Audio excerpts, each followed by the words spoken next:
Upfront and Outspoken with Bob Williams. If you love the Constitution, man is not free unless government is limited. If you love freedom, as government expands, liberty contracts. If you believe in personal responsibility, if you believe America is still the greatest nation on earth, then get ready for an experience you'll never forget. This is Upfront and Outspoken. Here's your host, Bob Williams. Some folks are born made to wave the flag.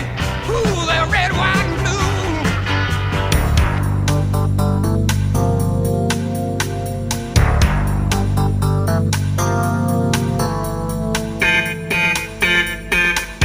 And welcome back. This is Upfront Outspoken. Of course, I'm your host, Bob Williams. Glad to have you with me, especially now. Wow, do I have a powerhouse behind me. Many of you, of the younger generation, I should say, may not have heard the name. But when you mention this man's name, his name is synonymous. Yes, right, synonymous with Chris Christopherson, Mel Tillis, Eddie Rabbitt, Gary Puckett, wow, Glen Campbell, oh my God, and the list goes on and on and on. I am talking about none other than singer, songwriter, Chris Gantry. Welcome to the program, Chris. Glad to have you. Thank you, sir. It's a pleasure to be with you today, Bob. Wow. When I was told that, you are going to be at the Help Jessica Shaneberg Walk Again campaign, I was like, damn, now I wish I was there. What got you involved in that? I know I want to start out with that right up the bat. Well, my friend Mila Mason, who is a recording artist, reached out to me and asked me if I would be part of it. She was more aware of the people surrounding that situation than I was. I'm just kind of finding out in the last few days. But this young girl, Jessica, she's a 14-year-old girl who has a rare spinal disease, and we're raising money to send her to the surgeons and the doctors in Atlanta. So that's kind of what's going on. Now, the thing I found out is that artists, across the spectrum, are getting involved in this. And you, of all people, along with Mila, and I'll have to address her later because I'm going to get chewed out. But you are a powerhouse. And to know that you are supporting this great cause is indeed an honor for me and a pleasure to have you on. But I want to talk about a little bit about you.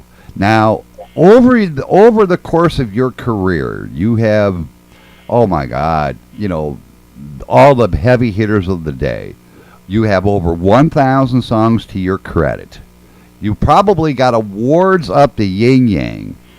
And yet I am humbled by the fact that you have taken the time from your busy career to help such a great cause. Is this what all Nashville does? This is what all Nashville does. Nashville is an outreach town. The great thing about country music artists is that, they come from small towns and rural areas, and they're surrounded by people who have tragedies and things, and they have a community, a feeling in their spirits to help one another, and it's always been that way here. I'm not from the South. I'm from up north in Queens, New York, but I've been living here since 1963, and I guess you could say that I'm a Southerner by proxy, and over the years, I've been imbued with the spirit of the South, and it's part of it down here to reach out to people in need. And that spirit has seemed to overflow, in helping Jessica, helping her dad, and that, and now I have to ask you, and I'm gonna draw on your past experience here, when you worked with the great artists like Chris Christopherson, Mel Tillis, and all them, if you had to decide, and I know this is going to be a tough question considering your vast career, if you had to choose the top 3 artists that you enjoyed working with the most, who would they be? Would be Shel Silverstein, Chris Christopherson, and Johnny Cash. Boy, that was a fast one. Last time I asked somebody that, they were like, wow, do you know it's going to take me a long time to figure it, and yet you popped them right off like it was right, on notes in front of you. You know that. Well, these 3 guys are imbued into my soul. I mean, they were my good friends, and just spent my apprenticeship with those people. A lot of people are probably saying, well, I haven't heard his songs, but I got news for you. If anybody's ever heard of Glen Campbell and Dreams of the Everyday Housewife, we probably aired just about every song that Chris has got in his repertoire, on the network. We found one of your old songs, one that you recorded many years ago. It's called Allegheny. Now, I want to, before I play that song, give us a little bit of history about Allegheny. If you could, just kind of give us a brief history about it. Well, Allegheny, back in my day, the story song, the songs that told stories, like from Tom T. Hall and people who wrote great long stories, they affected me, and I was always fascinated by telling a complete story in a song. And I was experimenting with the guitar tuning, C tuning, which is a deep, resonating guitar tuning. And I was just beating on that chord one day, and the idea of that word, Allegheny, popped into my head. And as soon as I flashed on that word, I saw a half-breed Indian girl, kind of half French, half Cajun, half Indian, and just a wild-spirited woman. And the song fell out in about 20 minutes. And everybody, here is that song. This is Chris Gantry performing Allegheny.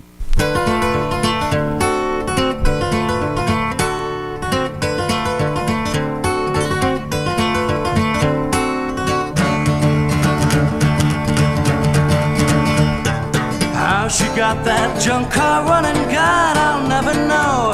Why, I never ran but once and sat 2 winters in the snow. Why, imagine running out on me as I lay sound asleep. Allegheny.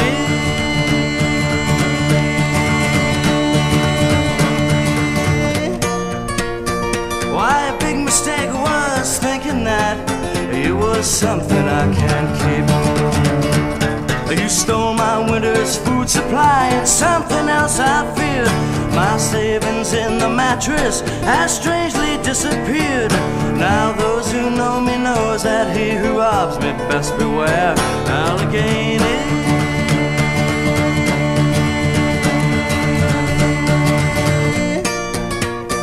Gonna call up the dogs, gonna hunt you down, dragging you back here by the hair.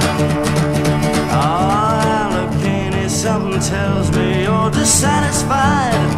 Is it the fact because you were my mail order bride? Or was it half of you that's French, having a crave a better style? Or was it half of you that's Cherokee, instinctively just wild? Allegheny.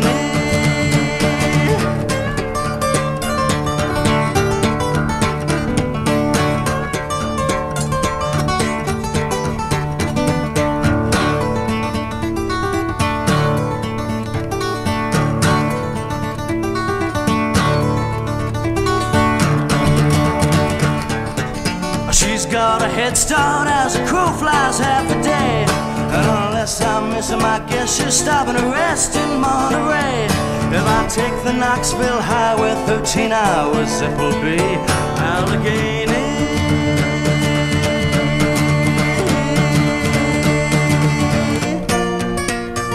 You forgot I knew the shortcuts.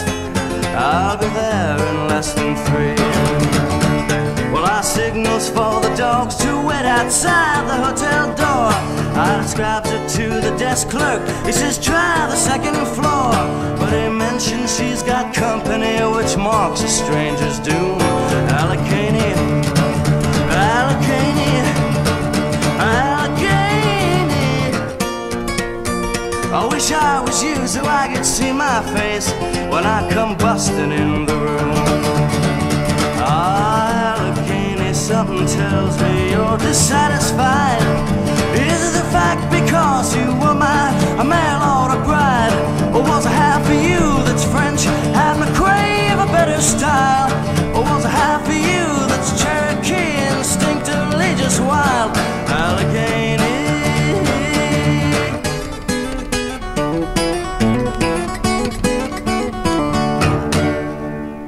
And now do you wonder why it is such a pleasure for me to have Chris on? Wow.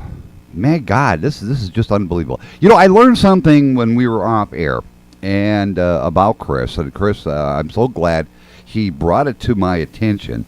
Not only is he a singer-songwriter, he is also an author. And I'm like, man, this guy's got his shit together. Welcome back, Chris. And tell us, your books. Number one, where can people get them? You can get them on Amazon. Amazon has all my children's books. It's got a new book of poetry that came out last week called Gypsy Dreams, and the book that I'm really trying to tout these days is a book called Gypsy Dreamers in the Alley.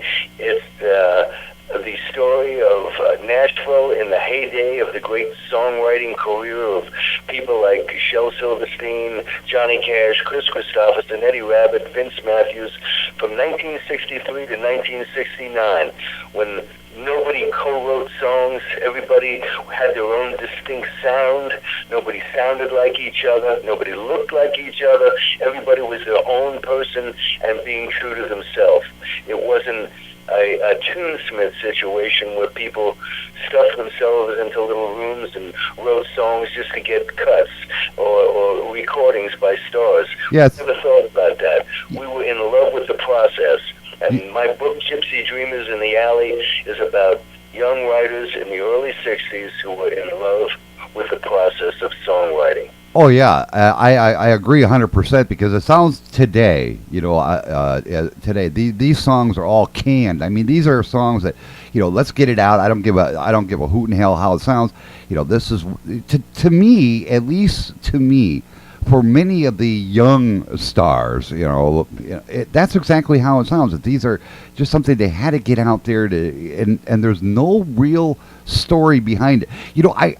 We talked a minute off air about an article that you did just a little over 1 year ago, and I love the comment. This is why I love Chris. Okay, this is why I love Chris. I'm scrolling down to the comment. He was asked a question. And Chris, in his usual being point blank, this is how he answered it. He said, "You stand up there on 16th Avenue, and it's as dead as Kelsey's nuts. It's the deadest piece of shit on this planet." Normally, Chris, comments like that would cause a little bit of turmoil, but in your case, this is normal. You are so point blank, and I love it. Well, 16th Avenue South should be like Bourbon Street in New Orleans. It should be a non-stop celebration party, 360 days of the year with houses opened up, playing the music of Waylon and Johnny Cash and Christopherson and all the great writers of that day. It should be a non-stop party. But you get on 16th Avenue South today, you don't see a soul. There's nobody anywhere. And it's pathetic because all the great, wonderful music that was written in country music came right off of that street, and there's not one plaque up, not one statue that points to that era or to that time. Nothing. Wow. That's sad because, you're talking, the greats were there.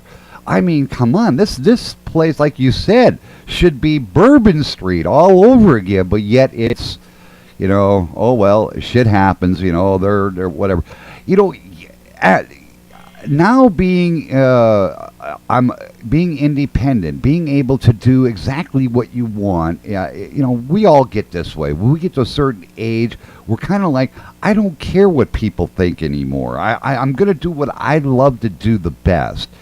And over the years, dealing with corporate media, big name corporations, and now being able to have the flexibility to do what you want. What would you say is the greatest delight about being on your own for a change? Well, I was always on my own. Never forget that. I was always on my own. I've always been as outspoken as I was, even as a young guy. The thing about getting to be my age, is that I have put in my time. I have paid my dues. And I will not compromise what I've learned along the way, nor will I compromise the ideas of my friends who also came up in that era. We stand for a certain thing about being true to yourself.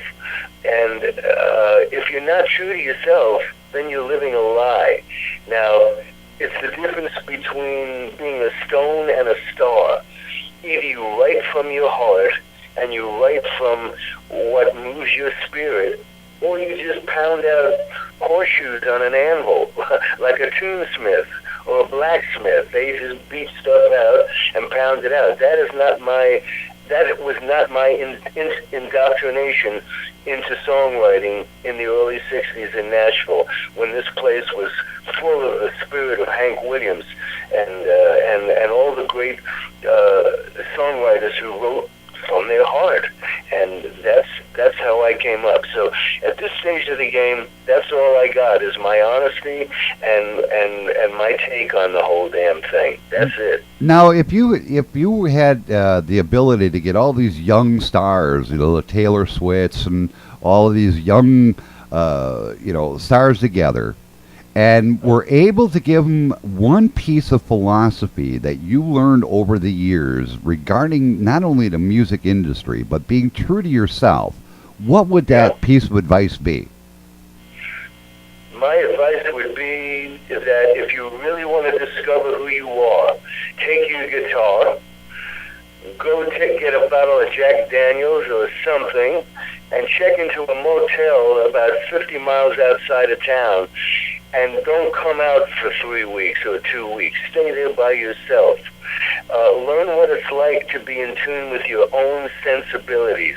Find out what it is that drives you.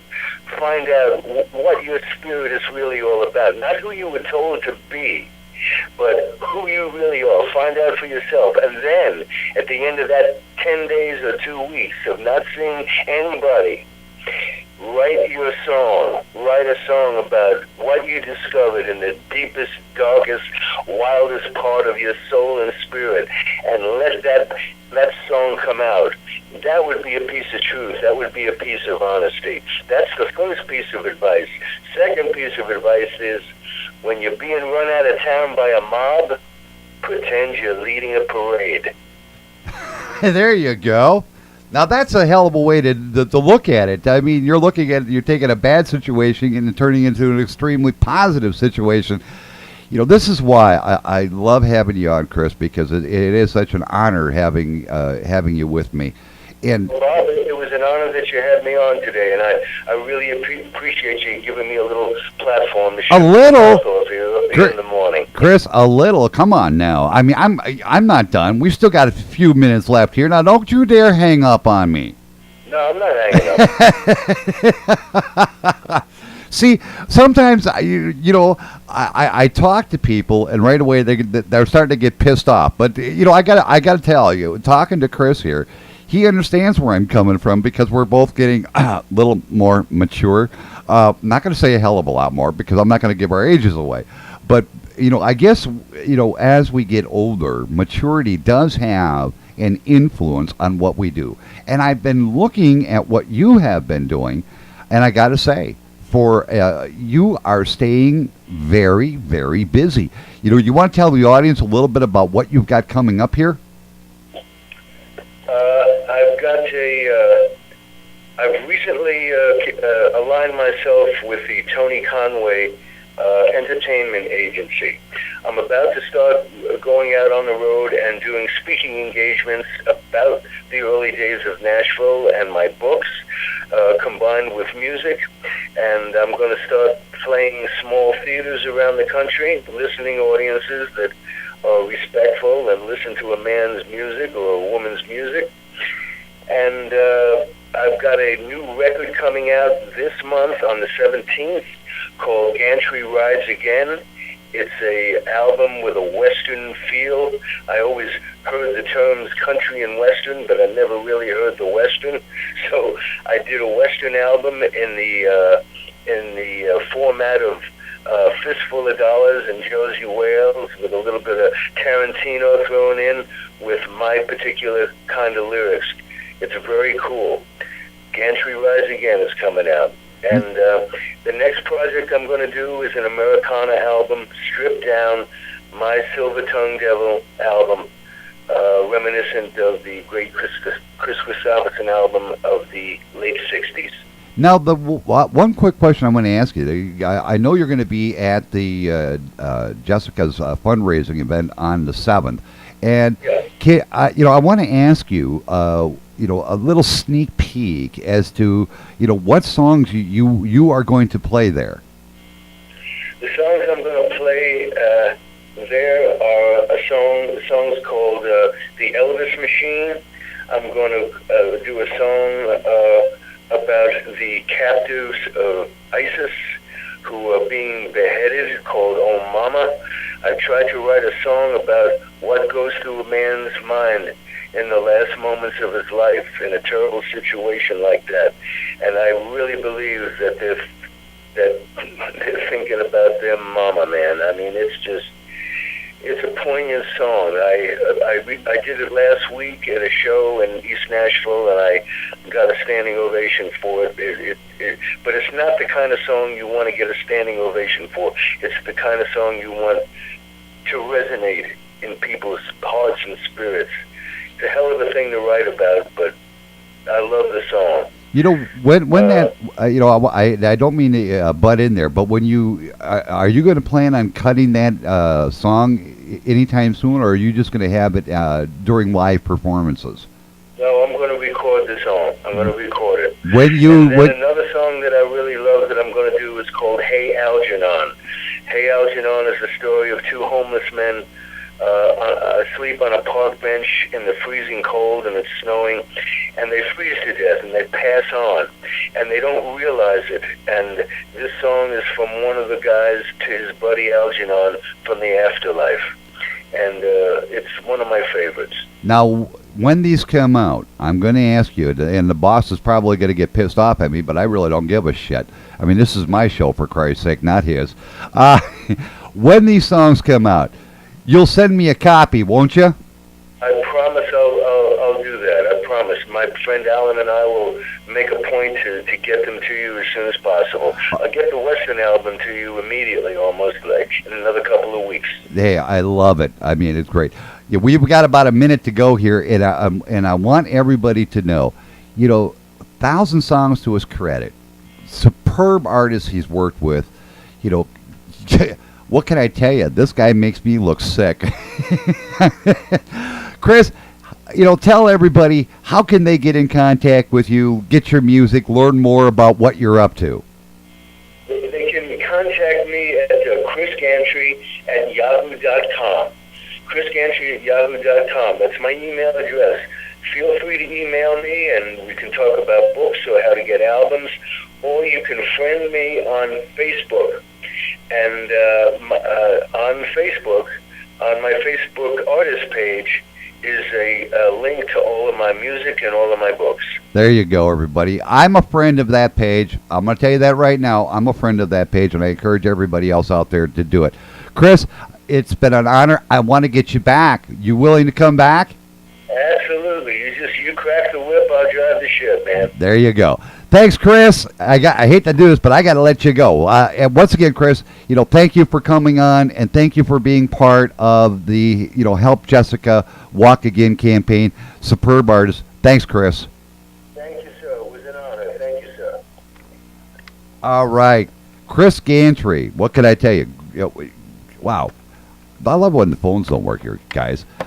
Wow. Coming up here in just a matter of a few minutes, I got another surprise for you. I'm not going to tell you what it is. You think I'm crazy.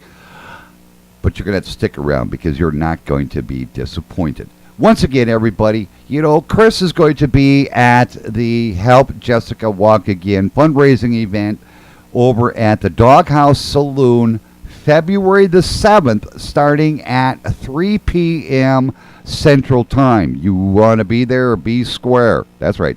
Be there or be square. If you can't make it. If you can't make it for whatever reason, then make a donation. Go to any U.S. bank, make a donation to the Jessica Shaneberg Fund, or go to her fundraising site, gofundme.com/KH8RSK. That's right. Make that donation.